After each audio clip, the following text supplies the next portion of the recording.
Hello, HSC ২৬ এবং ২৭ তোমাদের উচ্চতর গণিতের ফার্স্ট পেপার সরলরেখা থেকে আজকে হচ্ছে ঢাকা বোর্ড ২০২১-এর একটা সিকিউ প্রশ্ন আনছি, যার সলভ দেখো। এখন এখানে উদ্দীপকে একটা চিত্র দেওয়া আছে, এ পি এবং বি বিন্দু, যার মান দেওয়া আছে। ক নম্বরে বলেছে যে -√3 ও -1 বিন্দুর পোলার স্থানাঙ্ক নির্ণয় করো। তাহলে এখন আমরা পোলার স্থানাঙ্ক কি জানি? পোলার স্থানাঙ্ক হচ্ছে আর এবং থিটা। তাহলে এখন আমরা আর সমান কি জানি, যে √x² + y²। এক্স মানে প্রথমটা, ওয়াই মানে এটা। তাহলে এটা হচ্ছে -√3 এর হোল স্কোয়ার প্লাস হচ্ছে -1 এর হোল স্কোয়ার। তাহলে এখানে হচ্ছে যে স্কোয়ার স্কোয়ার মানে প্লাস হয়ে যায়, আর √3 কেটে যায়, তাহলে 3 + 1 যার উপর একটা রুট, তাহলে এটা থাকে হচ্ছে 4, যার মান হচ্ছে 2 একক। এখন পোলার স্থানাঙ্ক, এখন থিটা সমান, যেহেতু খেয়াল করো যে -√3 আর হচ্ছে -1, এটা কোন চতুর্ভাগে অবস্থিত? ইহা চতুর্থ চতুর্ভাগে অবস্থিত হওয়ায় চতুর্থ চতুর্ভাগে অবস্থিত হওয়ায়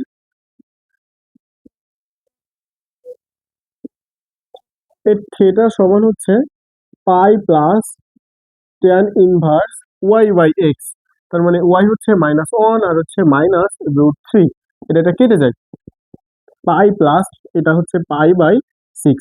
তাহলে এখান থেকে যদি 6 কমন নেয় তাহলে কি হচ্ছে 7π/6। জাস্ট এটা হচ্ছে আমার ক নম্বরের উত্তর। বলেছে যে উদ্দীপক হইতে এবি সমান যদি 3BC হয়, তাহলে এটা হচ্ছে খ নাম্বার। এখানে হচ্ছে এটা এ, জাস্ট এটা মনে করো বি, আর এটা হচ্ছে সি। তাহলে এটা 3 এবং 1 অনুপাতে যেহেতু ভাগ করেছে, আর দেওয়া আছে কি যে এ বি সমান হচ্ছে 3BC। তো এটাকে আমি এভাবে লিখতে পারি না যে এ বি ভাগ হচ্ছে বিসি সমান হচ্ছে 3/1। তার মানে বি বিন্দু এসি কে বি বিন্দু এসি কে 3:1 অনুপাতে অন্তবিভক্ত করে। এখন বি বিন্দুর স্থানাঙ্ক তোমরা বের করে নিবা। যেহেতু আমার এখানে বলেছে যে উদ্দীপক হইতে পি বিন্দু থেকে এবি রেখা, উদ্দীপক হতে এবি সমান 3BC হলে এসি এর লম্ব দ্বিখণ্ডকের সমীকরণ নির্ণয় করতে হবে। তাহলে এখন খেয়াল করো তো, যে এটা 3 আর দুইটা অনুপাত এ এবং সি। এখানে এ সমান হচ্ছে 1 2 আর সি সমান নাই, আমরা এক্স ওয়াই ধরে নিলাম। তাহলে এখন এর 3:1 অনুপাতে, তার মানে হচ্ছে 3x + 1 এর অন, তাহলে অন ভাগ হচ্ছে 4। আর একটা হচ্ছে 3y প্লাস হচ্ছে এর অন, এর হচ্ছে যেহেতু এখানে ওয়াই নিয়েছিলাম তাহলে এর 2, তাহলে এখানে হচ্ছে 2 ভাগ এখানে হচ্ছে 4। বি বিন্দুর আরেকটা স্থানাঙ্ক দেওয়া আছে না, অথবা এই যে বি বিন্দুর এটা হচ্ছে 4,5। তাহলে এটা সমান আমি কি লিখতে পারি, যে 3x + 1/4 সমান হচ্ছে প্রথমটা অর্থাৎ 4। তাহলে এখন এখানে 3x সমান হচ্ছে 15 আর x সমান হচ্ছে 5। আবার অনুরূপ ভাবে এটা সমান 5 লিখতে পারি, তার মানে হচ্ছে 3y + 2/4 সমান হচ্ছে 5। তাহলে এটা হচ্ছে যে 3y + 2 সমান হচ্ছে 20। y সমান হচ্ছে 18/3। এটা কেটে দিলে তাহলে y এর মানটা পাইতেছি হচ্ছে 6। তাহলে x, y সমান পাচ্ছি যে 5 এবং 6। এখন এই পেয়েছি হচ্ছে সি বিন্দুর স্থানাঙ্ক। সি বিন্দুর স্থানাঙ্ক হচ্ছে 5 আর 6, 5 এবং 6।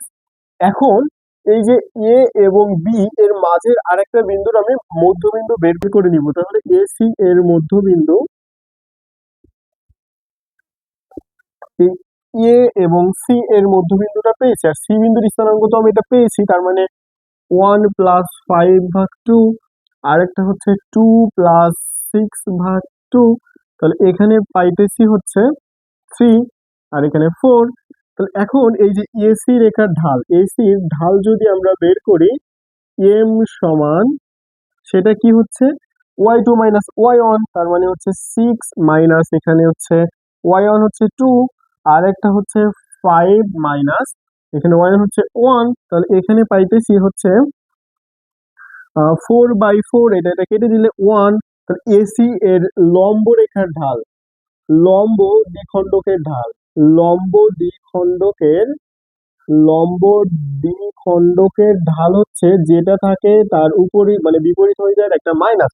ওই যে বলছিলাম এটা হচ্ছে এম ইন্টু এর যে ঢালটা থাকে 1 সমান -1, তাহলে এম সমান আমি কি পাইতেছি -1। এটা কিন্তু লম্ব দ্বিখণ্ডকের ঢাল।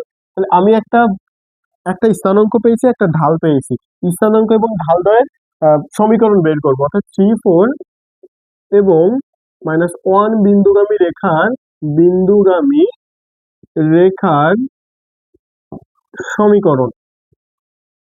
তাহলে কি হচ্ছে যে y-4 সমান 1 ইন্টু x-3, তাহলে এখানে পাইতেছি y-4 সমান -x প্লাস 3, সবগুলাকে এক সাইডে নিয়ে আসো, তাহলে x প্লাস y আর হচ্ছে -4 -3 = 0, তাহলে পাইতেছি হচ্ছে x plus y minus 7 = 0। Just এইটাই হচ্ছে আমার উত্তর, কারণ এখানে বলেছিল যে লম্ব দ্বিখণ্ডকের সমীকরণ, আর এই যেটা পেয়েছি এটা হচ্ছে আমার লম্ব দ্বিখণ্ডকের সমীকরণ।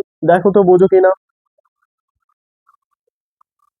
তারপরে গ নাম্বারে কি বলছে যে উদ্দীপক হতে পি বিন্দুর থেকে, অর্থাৎ উদ্দীপক হতে পি বিন্দু থেকে উদ্দীপক হতে পি বিন্দু থেকে এবি রেখার অঙ্কিত লম্বের পাদবিন্দুর স্থানাঙ্ক নির্ণয় করো। তাহলে এখন এইখানে তাহলে উদ্দীপকে হচ্ছে কি এবি, তার মানে এর স্থানাঙ্ক আমরা জানি হচ্ছে 1, 2, আর বির স্থানাঙ্ক হচ্ছে 4, 5। তাহলে এবি রেখার সমীকরণ, এবি রেখার সমীকরণ সমান কি হচ্ছে যে x-1 বাই হচ্ছে 1-4 সমান হচ্ছে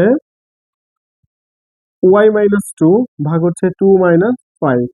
তাহলে এইখানে হচ্ছে x-1 ভাগ হচ্ছে -3, এখানে হচ্ছে y-2 ভাগ হচ্ছে -3।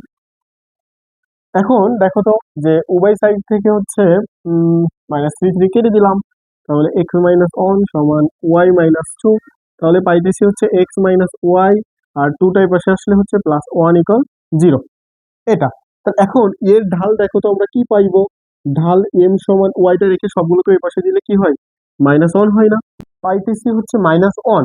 আর এই পি বিন্দুগামী অর্থাৎ পি বিন্দুর মান হচ্ছে 3, 2, 3, 2 বিন্দু আর এত ঢাল বিশিষ্ট -1 ঢাল বিশিষ্ট রেখার সমীকরণ, ঢাল বিশিষ্ট রেখার সমীকরণ, রেখার সমীকরণ। তার মানে এখানে হচ্ছে y-2 সমান -1 ইন্টু x-3, তাহলে এটা পাইতেছে y-2 সমান -x প্লাস হচ্ছে 3, এক্সটাকে এই পাশে নিয়ে আসো, তাহলে x প্লাস y -2 -3 = 0, তাহলে এখানে x প্লাস y -5 = 0। এটা মনে করো 1 নম্বর সমীকরণ দাও, আর এটা হচ্ছে 2 নম্বর সমীকরণ দাও। তাহলে 1 এবং 2 প্রথমে কি করলে দেখো তো y কেটে যাচ্ছে, যোগ করো, তাহলে 1 ও 2 যোগ করি, যোগ করলে দেখো তো কি হচ্ছে x x 2x, y কেটে যাচ্ছে, -5 আর হচ্ছে +4, তার মানে এখানে হচ্ছে -4 = 0, তাহলে x এর মান পাইতেছি কত 2 পাচ্ছি। দেখো তো x এর মানটা একে বসাও, x এর মান 1 নং-এ বসাই, তাহলে এখানে x এর মান হচ্ছে 2, 2 + 3, তার মানে y সমান আমি কি লিখতে পারি 3। তাহলে দেখো তো এর স্থানাঙ্ক কি পাইলাম, xy সমান হচ্ছে 2 আর 3। এটা হচ্ছে আমার এর গ নম্বরে যে অঙ্কিত লম্বের পাদবিন্দুর স্থানাঙ্ক বলেছিল। তো এরপরেও যদি কোথাও সমস্যা থেকে থাকে তাহলে অবশ্যই সেটা কমেন্টে জানিও।